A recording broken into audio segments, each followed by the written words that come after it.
There was something special about receiving the gift of a new Lego set as a kid. Look at that. Now that's the coolest one yet. Especially in the 2000s. You spent time flipping through the pages of the Lego catalogs, looking at all the different sets. You had to debate the pros and cons of each one to figure out which sets you wanted to put on your Christmas list, because you couldn't just ask for all of them. Then you'd see them in the store and just look at them. And then you'd go back home and look through some more pictures in the catalogs. But the day would finally come when you get that brand new set and you can lay out all the parts on the floor of your room and get straight into building. This feeling is one that I think many of us look back on fondly. As I've gotten back into Lego as an adult, I've realized that there was an era of Star Wars sets that I missed out on. You see, I spent most of my childhood here, in this country, in the middle of Southern Africa. We had a lot of things in Malawi, but we didn't get luxury toys like Lego. Whenever our extended family or my parents' friends from other countries would come and visit, we would always ask for them to bring Lego for us kids. But I had entertainment priorities outside of Lego Star Wars at the time, like Bionicle and the newly released Pokemon Diamond. Now that I'm an adult with a little bit of extra spending money, I want to create the ultimate Lego Star Wars Christmas. So let's head back to 2007.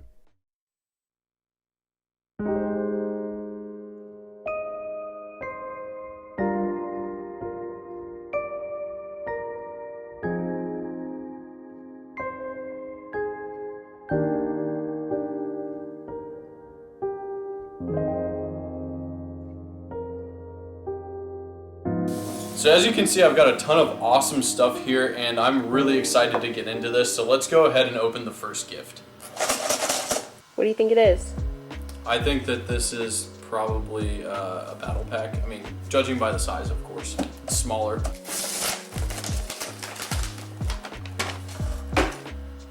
One of the first battle packs ever made.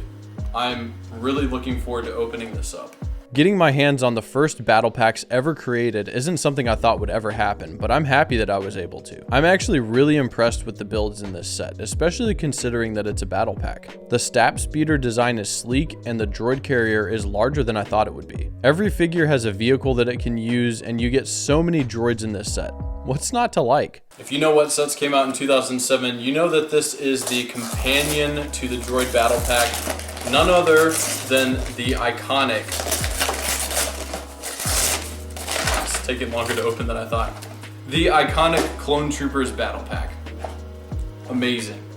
I think I'm going to say the word iconic a lot here because these are truly iconic. This is something that I have never built myself, so let's get into it. This battle pack is amazing for the variety it gives when it comes to building your army. The Clone Troopers are well designed for the time, and they're clearly the highlight of the set. You get 3 different trooper designs, and they all look great. Seeing them in brand new condition makes me like them even more. The builds are pretty mediocre in my opinion, which is a bummer in comparison to the droid battle pack, but overall, this set is a huge win, and I wish I could have grabbed a bunch of them back in the day. I think it's Lego.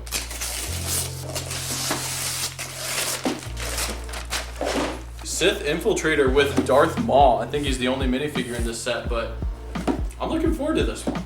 Let's take a look. This was a pretty fun build, and it didn't take very long to put together, but there was just one problem I had with it. The instruction manuals for these older sets don't have good color accuracy to show the difference between gray and black parts, so it can be difficult to figure out which is which. The Sith Infiltrator only comes with one minifigure, which is Darth Maul, and he has this double-bladed lightsaber with an awesome chrome hilt. The set has no stickers, so you get these nice printed dish pieces. The back of the ship opens up and you can stow Darth Maul's speeder away here, which is a fun side build. It also has a hidden compartment that you can access by sliding the front of the ship forward. The flick-fire missiles can be kind of annoying because they just fall out if you tilt the ship in certain directions. Overall, I like this set, but it's definitely not the most exciting one here, so let's keep things moving.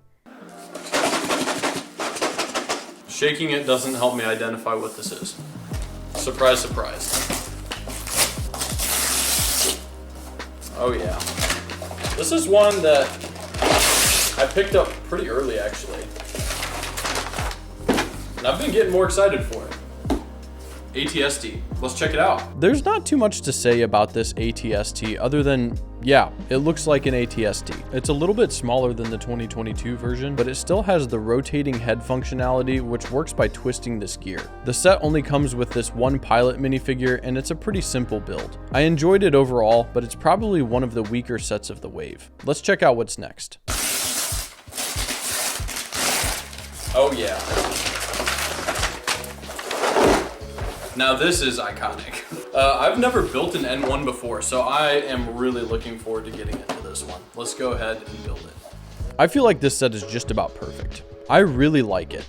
The fact that you get an N1 starfighter as well as a vulture droid in the same set gives you a great pairing for battles. You get 3 minifigures including a pilot, young Anakin, and R2-D2. The N1 has a really nice, sleek design, and it even comes with its own stand, which makes it displayable without needing anything extra for it. I think the stickers also look really clean on this set. I like that they used transparent stickers instead of trying to match the colors of the bricks. The spring-loaded missile is super fun, and it's pretty powerful. I wish they still included these in sets today. The vulture droid is a pretty good design as well. All in all, a fantastic set. Is that my hair? Yes. Hair's stuck in the wrapping paper. You're welcome. Okay. Just completely destroying the paper. The Y-Wing. I was thinking that was a yellow minifigure just because of the coloring on the front of this box, but then I remembered what year it is. We get flesh tone this year. Much better. This is my first Y-Wing despite it being one of many that have come out over the years. The build ended up being quite a bit larger than I expected. I like all the greebling details that are included here by the designers, and the choice to use this golf ball textured piece is an interesting one, but I kind of like it. Of course you get your flick fire missiles, but more importantly there's this cool bomb drop play feature that I really like. You get just 2 figures here with the Y-Wing pilot being one of them and R5-D4 as the second minifigure in the set. In general, it's a great build and I'm glad I picked this set up. Another thing I wanted to point out here are these full-page printed designs in the back of the instructions. They really need to bring these back. We have a couple boxes around this size, so I actually have no idea what this one is.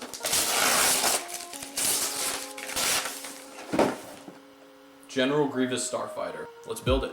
I think this was LEGO's first attempt at Grievous's Starfighter, so the design is a little bit blocky. It really didn't take long to put all of it together since it's a pretty small ship and there's not all that much to it. The windshield can slide forward if you pull this part of the ship, and you can store Grievous's lightsabers underneath the back, but that's just about it as far as play features go. I like the minifigure design for Grievous because it's so unique, but modern versions definitely look more accurate. It's a pretty straightforward set, but I can't say I really recommend it. This looks like an Xbox game. I think this is probably the most iconic LEGO Star Wars game of all time. The complete Saga for Xbox 360. Really stoked about this. I had this game on the Nintendo DS when I was a kid, and I had a lot of fun with it, but it's definitely not as good as the home console version from what I've heard. I sat down with Charity and we played for a couple of hours, but being as inexperienced as we are, we ran into a few challenges along the way. Am I red or Okay. You just killed us instantly. What is that? You can't. No. You have to fly up. You have to fly up. You have to. No. Up. Oh, up is backwards. Yeah, it's flying controls. And Well, shoot I don't- with how shoot do you with how do you X. shoot? Shoot with X.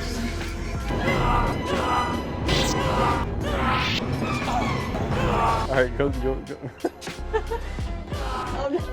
I've died like 4 times in a row off this one cliff. How much money? Oh yeah, true Jedi. Only because of skill and not because of the 10x multiplier. I'll put an extended cut of our gameplay up for channel members, so make sure you hit the join button on desktop or Android so you don't miss out on the exclusive content. Let's open some more LEGO sets. Whoa, just hit the box on the table, you're damaging it. It's fine. This box, this might be an empty box. It may not be a sealed set. This would have been really expensive sealed, so had to go for a used one, but it still comes with the box. It's still exciting. Another iconic set. This is the Jedi Starfighter with hyperdrive boost ring. And we get Kit Fisto. Incredible. This is another example of a perfect Lego set. It has everything from displayability with the built-in hyperdrive ring to playability. You can detach the starfighter for more play options if you want to, but the whole thing is swooshable. Of course, you get Obi-Wan included in the set because it's his ship, but they also threw in Kit Fisto just because, and that's an incredible addition if you ask me. While we're taking a look at used sets, I managed to pick up the limited edition Republic Cruiser. This set is packed with play features. It has an escape pod that's built into the front of the ship with seats for 2 minifigures. It also has an interior with this crate and a small speeder that can fit a single figure, which is great for a little side build. You also have hidden missiles that you can expose by sliding this lever forward and a cockpit section for the pilot. This set comes with Obi-Wan Kenobi, Qui-gon Jinn, a Republic Captain, Republic Pilot, and R2-R7. This is a fun set, but if you're looking for something with some real firepower, the Imperial Landing Craft is the one for you. This set has 2 spring-loaded missile launchers, and it comes with a bunch of troopers in different varieties. It has this feature where you can spin the gear on the back of the ship to raise and lower the wings. It can also detach from the bottom section of the ship to deploy stormtroopers on the ground for a quick drop-off. Thanks to Bricks and Minifigs Grand Rapids for letting me use this set for review. It should be on store shelves now if you want to pick it up for yourself, so head on over if you live in the area. Oh yeah, the big boy. This one, man, I was like 13 and I went over to my friend's house and he had this set. This set is one that I have wanted for years and I am so excited about it. Let's just go ahead and open it so you guys can see what I'm talking about here. The one and only, actually one and only, motorized AT-AT. I mean, come on, they don't make sets like this anymore. This is gonna be awesome. I'm very excited for it.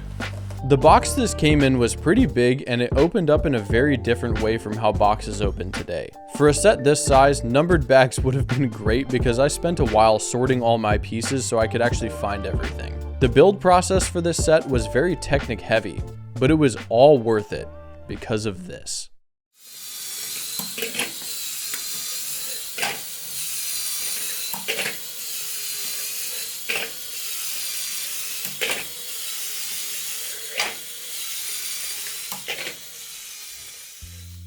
This set may not look as aesthetically pleasing as the 2020 playset, but it walks. You really can't beat that. The figure selection is pretty standard for an AT-AT, but my driver came with the wrong legs, so that was a bit of a disappointment. I am so glad that I finally have this set in my collection, and I'll be holding on to it for a long time. It's always fun to look at what came before with a fond nostalgia, or to get excited for something that's coming in the future. I definitely think that this has its place. But I think it's important to keep in mind that even though you may not know what it is just yet, you'll probably look back on some of the experiences that you have in this time period of your life with nostalgia and hopefully some joy attached to them as well someday. Let me know what things or experiences that we have today that you think we'll look back on fondly in the future. I'd love to hear your thoughts in the comments section down below. Otherwise, thanks for watching and I hope you have a good one.